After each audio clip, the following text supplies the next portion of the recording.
The Daisy de Melker investigation, where evidence changed everything. 3 family deaths. One investigation that changed South African legal history. The court reached one verdict, but the full story is far more complex than popular memory suggests. Stay with us as we reopen the evidence and separate proven fact from historical allegation. And if you enjoy carefully researched African true crime and history, consider subscribing, like this video, and share it so more people can discover stories where every silence leaves evidence. The Mother, the Flask, and the Arsenic, the Daisy de Melker case. This documentary is based on publicly available historical records, court proceedings, newspaper archives, and academic research. Where allegations were not proven in court, they are presented as allegations or historical claims rather than established fact. The purpose of this documentary is educational and historical. There are criminal investigations remembered for a single dramatic moment. A gunshot, a public confrontation, a witness running into the street. Then there are investigations that begin somewhere far quieter, not in panic, but in routine.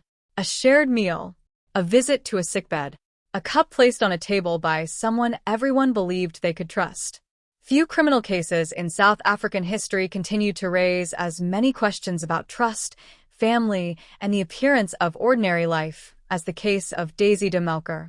More than 90 years later, it remains one of the country's most studied historical murder trials, not only because of the verdict that was reached, but because of the questions that were never completely settled. Some parts of the case are firmly established through court records. Others remain matters of historical debate. Understanding the difference between those two is essential, because history deserves accuracy before certainty. Before examining the evidence, it is worth remembering the world in which these events unfolded. The Johannesburg of the early 20th century was a rapidly expanding city. New industries were attracting workers from across the region, medical knowledge was developing, and forensic science was still finding its place inside South African courtrooms. Many illnesses that would be diagnosed quickly today often remained uncertain. Deaths inside the family home were rarely subjected to extensive scientific investigation unless something immediately appeared unusual. That environment matters, not because it explains what happened, but because it explains why some questions remained unanswered for years. Daisy Louisa de Melker appeared, at first glance, to live an ordinary and respectable life. She trained as a nurse. That profession required knowledge, discipline, and the confidence of patients and families alike. Nurses were expected to care for the vulnerable, to recognize illness, to provide comfort, to earn trust. Those expectations would later become an important part of how the public viewed her case. Knowledge can save lives. It can also become significant evidence when investigators begin asking different questions. During these years, Daisy married and started a family. Nothing publicly suggested that her household would one day become the focus of one of South Africa's most closely followed criminal trials. The people around her saw a wife, a mother, a healthcare professional, someone whose daily life appeared familiar and unremarkable. For many years, that image remained largely unquestioned. Daisy's first husband was William Alfred Cowell. Historical records show that he became seriously ill before his death. Contemporary descriptions reported severe symptoms, and those accounts would later attract renewed attention during the investigation. At the time, however, his death was officially accepted. A death certificate was issued. The burial took place. Life continued. Nothing immediately suggested that a criminal investigation would follow. Like many deaths during that period, the circumstances appeared to end with the funeral. Families mourned. Officials completed their paperwork. The file was effectively closed. Looking back with modern knowledge, it is easy to wonder whether warning signs existed. Investigators decades later faced that same question. But questions asked after the fact are not the same as evidence available at the time. That distinction would become one of the defining features of the entire Daisy de Melker case. Following William Cowell's death, Daisy eventually married Robert Sproat. For a time, life again appeared to settle into routine. Then history seemed to repeat itself. Robert Sproat also became seriously ill. Historical accounts describe symptoms that later investigators considered sufficiently similar to earlier events to warrant closer examination. Again, however, suspicion alone was not enough. His death was officially recorded. He was buried. No criminal conviction followed. Years later, these similarities would become part of the broader investigation, but it is important to distinguish historical suspicion from legal findings. During Daisy de Melker's later trial, prosecutors presented evidence relating to both William Call and Robert Sproat. However, the court ultimately concluded that the available evidence was insufficient to convict her for either death. That legal outcome remains an essential part of the historical record. The allegations formed part of the investigation. They did not become convictions. By the time Daisy married her third husband, Sidney Clarence de Melker, two previous husbands had already died. Viewed individually, each death appeared capable of an ordinary explanation. Viewed together, investigators would later begin asking whether the similarities were simply coincidence. At that stage, however, there was still no criminal case. Only separate family tragedies connected by one individual. No court had found Daisy guilty of any offense. No investigation had yet brought those deaths together into a single narrative. History often looks clearer in hindsight. Investigators do not have that advantage while events are unfolding. They work with the evidence available at the time. Sometimes that evidence is enough. Sometimes it is not. For several years, these deaths remained part of the past. The questions existed. The answers did not. Then another member of Daisy's own family became central to the story. And that development would change the investigation completely. For several years, the earlier deaths remained separate events. There was no single investigation connecting them. No courtroom bringing the circumstances together. No public belief that one family might become the center of a case that would later capture national attention. That changed in early 1932. This time, the focus was not one of Daisy de Melker's husbands. It was her son, Rhodes Cecil Cowell. Unlike the earlier cases, this investigation would leave behind both physical evidence and a surviving witness. Those two factors would prove significant. Rhodes was a young working man. Like many people at the time, carrying food or coffee from home was an ordinary part of the working day. Nothing about that routine appeared unusual. According to evidence later presented in court, Rhodes carried a coffee flask. Historical accounts frequently describe it as blue, although the color itself was never the issue before the court.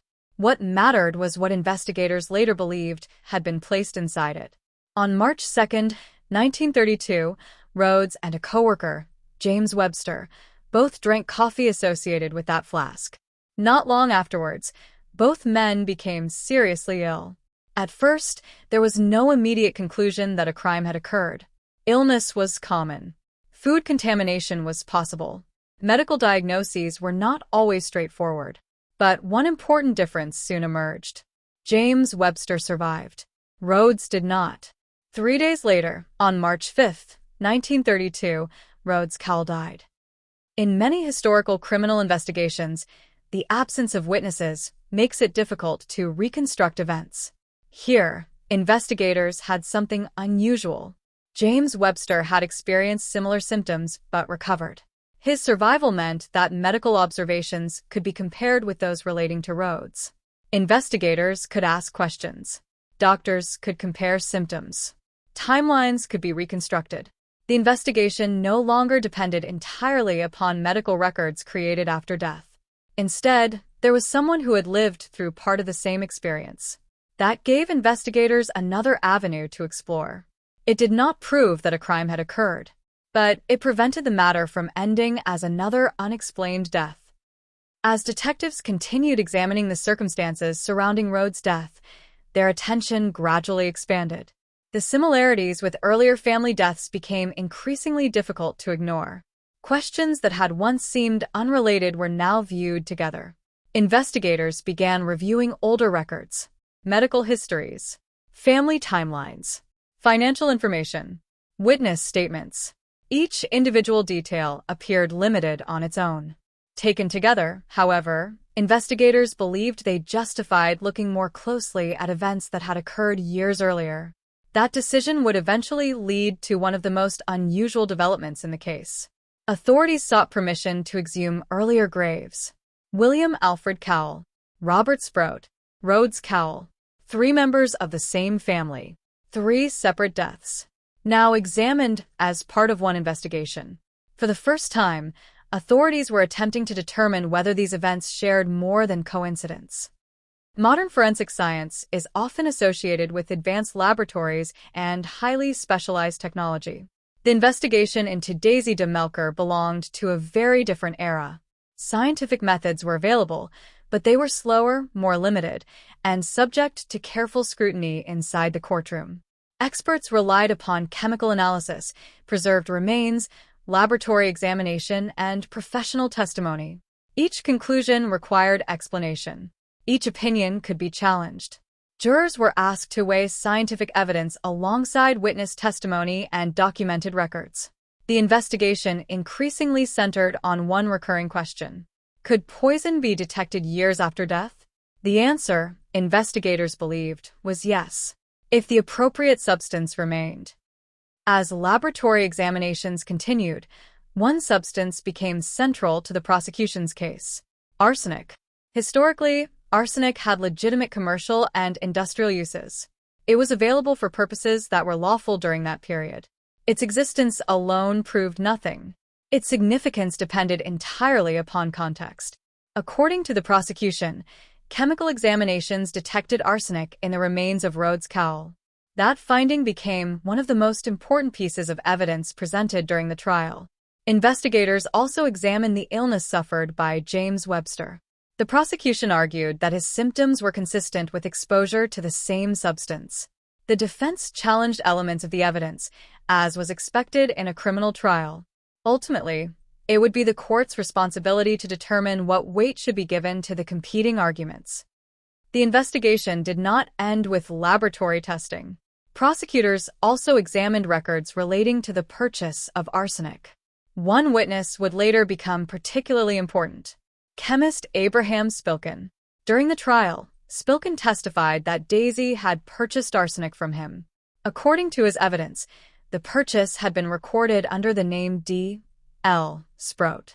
That detail attracted considerable attention. The surname matched that of Daisy's second husband, Robert Sproat.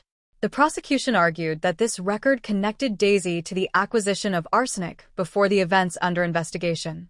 The defense disputed aspects of the prosecution's case and maintained Daisy's innocence. As in every criminal trial, it was the court's responsibility to evaluate the credibility of witnesses and determine what evidence could be relied upon. By this stage, the investigation had grown far beyond the death of one young man. It had become one of the most closely watched criminal proceedings in South African history. Newspapers followed every development. Public interest continued to grow. Yet despite widespread speculation, one principle remained unchanged. Public opinion could never replace proof. The answers would have to come from the courtroom. In October 1932, the trial of Daisy de Melker opened in Johannesburg. It quickly became one of the most closely followed court proceedings in South Africa. Newspapers reported extensively on the evidence. Members of the public filled the courtroom whenever space allowed. People wanted answers, not only because of the deaths themselves, but because the allegations challenged widely held assumptions about trust, family, and respectability. The case attracted attention for another reason. The accused was not someone the public typically associated with violent crime. She was a nurse, a wife, a mother. Her appearance contrasted sharply with the image many people expected of someone standing trial for murder. That contrast became part of the public conversation. But a courtroom does not decide a case on appearances. It weighs evidence, witnesses, documents, scientific findings, and the law. By the time proceedings began, prosecutors had brought 3 murder charges: the deaths of William Alfred Cowell, Robert Sproat, and Rhodes Cecil Cowell. The similarities between the 3 cases formed an important part of the prosecution's narrative. However, similarity alone is not sufficient for a criminal conviction. The court examined each count individually. Each allegation required its own supporting evidence. That distinction remains essential when examining this case today. Historical accounts sometimes merge all three deaths into a single conclusion. The legal record does not. The court considered evidence relating to all three deaths, but the findings were not the same for each count. The prosecution's strongest case centered on Rhodes Cowell. According to the evidence presented during the trial, several elements came together. The illness that followed the coffee, the chemical findings, the testimony concerning the purchase of arsenic, the surviving evidence from James Webster, the medical examinations, and the laboratory analysis conducted after Rhodes' death. Taken together, prosecutors argued that these pieces formed a consistent chain of evidence. The defense challenged that interpretation. As in any criminal proceeding, the defense questioned the reliability of witnesses, the interpretation of scientific findings, and the conclusions drawn by investigators. Daisy de Melker continued to maintain that she was innocent. The court was therefore required to determine whether the prosecution had established guilt beyond the legal standard required for conviction. One aspect of the judgment is sometimes overlooked in later retellings. Justice Leopold Greenberg did not treat all three allegations as though they carried equal weight. After considering the available evidence, the court found that the prosecution had not proved the charges relating to William Alfred Cowell and Robert Sproat to the standard required for criminal conviction. Those counts did not result in guilty verdicts. That distinction is historically and legally significant. The earlier deaths remained part of the broader investigation. They remained part of the prosecution's case, but they did not become convictions. On the charge relating to Rhodes Cowell, however, the court reached a different conclusion. Justice Greenberg found that the evidence established that Rhodes had died from arsenic poisoning and that Daisy de Melker was responsible for his death. That verdict became the foundation of the sentence that followed. Following her conviction for the murder of Rhodes Cowell, Daisy de Melker was sentenced to death. She continued to deny responsibility for the crime.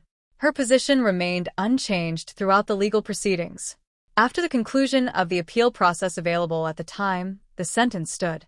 On December 30, 1932, Daisy de Melker was executed at Pretoria Central Prison.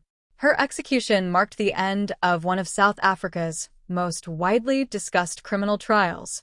It did not, however, end public interest in the case. More than 9 decades later, historians, legal researchers, and criminologists continue to study the Daisy de Melker case. Not because every question has been answered, but because some questions remain. The legal outcome is clear. Daisy de Melker was convicted of the murder of Rhodes Cecil Cowell. She was not convicted of the deaths of William Alfred Cowell or Robert Sproat. Maintaining that distinction is essential for an accurate understanding of the historical record.